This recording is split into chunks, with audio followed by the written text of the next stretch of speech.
What's going on, guys? It's Dipsy. I'm back out in the beautiful streets of Boston once again.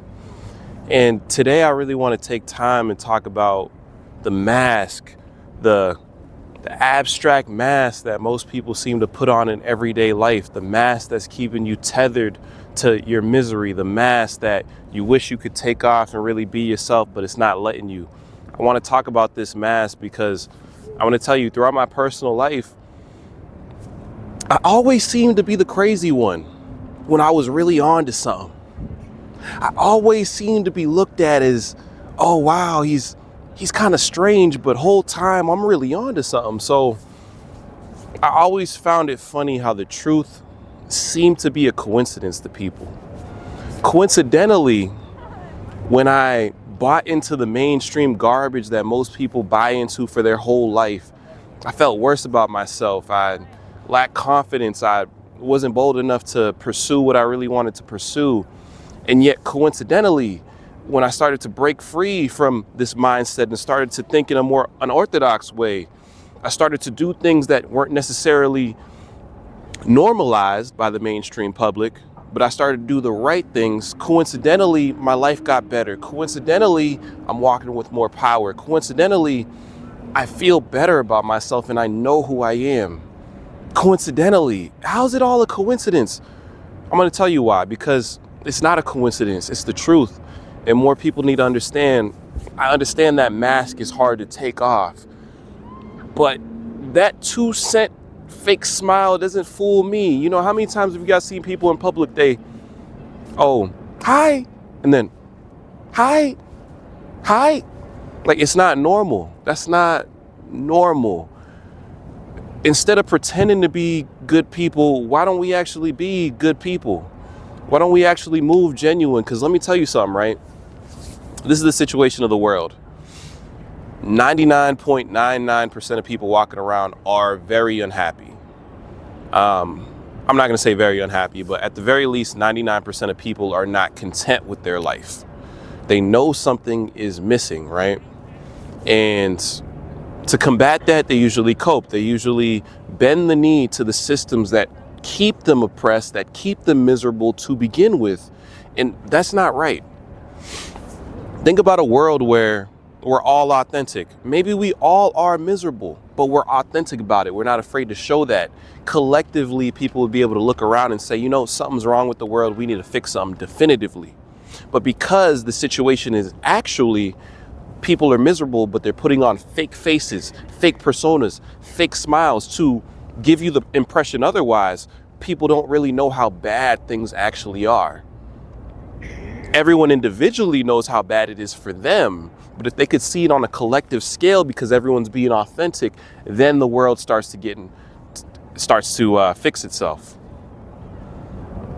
But that's not the situation, man. Like, people are so fake, and I know no one wants to feel depressed. No one wants to feel anxious.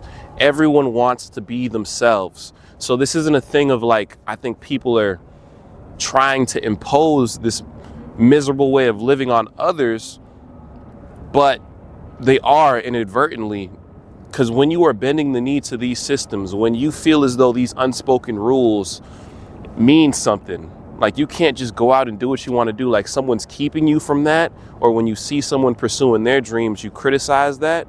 What you're doing is enforcing the same systems that keep you miserable, that you yourself want to break away from.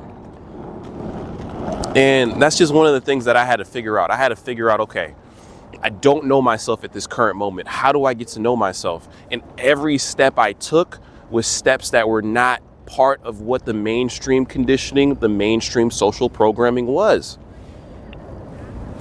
I mean, mainstream social programming, oh, you don't know yourself? Well, you know, be easy on yourself and go for a walk. Dude, going for a walk is great, but you got to do a lot more shadow work. You got to learn how to break away from your fear of criticism from others. You have to do so many things that the average person is not going to tell you to do because they just don't know any better.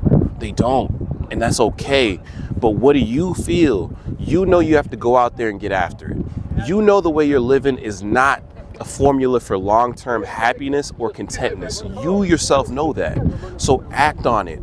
regardless of what the consequences may be socially, or what the consequences may be physically, or what, forget it, dude. These aren't real consequences that are going to last, because once you break free from this constricting system that hinders yourself, once you peel that hypothetical mask off of yourself, yes, it's going to hurt because you got real skin under there. Your real self is under there. So when you peel off that fake mask, that illusion of what you want the world to see you as rather than what you are, once you peel it off, whoo, you start to recover. You start to see, oh, this is what my skin looks like. Oh, this is what it's supposed to be like to be a human being. You realize it's not normal to wake up every day and be miserable with life, to not feel like you're alive. Like, you know you're coming closer to who you are when you feel good that you're alive, bro. You should be walking outside feeling like, yo, I'm happy to be alive. And I don't sense that out of people. So I've always known something was up since I was a baby, since I was in diapers. Diapers, bro. Since I was young, I always knew. And I really do wish the best for everyone watching this video, man. I know you guys know something is up with just the current way we're living. I know the way we're living isn't right, and we can make it right, but we got to start being more authentic. We got to be willing to peel that mask off and be yourself. And I'm trying to show you guys and lead by example. I'm not afraid to be myself in public. I'm not afraid to be myself in any situation now, because there's power. There's real power in being yourself, and it cannot be bought. It's not something that anyone else has to bestow upon you either. You give that to yourself. It's Dipsy. I'll catch you guys later, man. Look forward to more content, and peace out.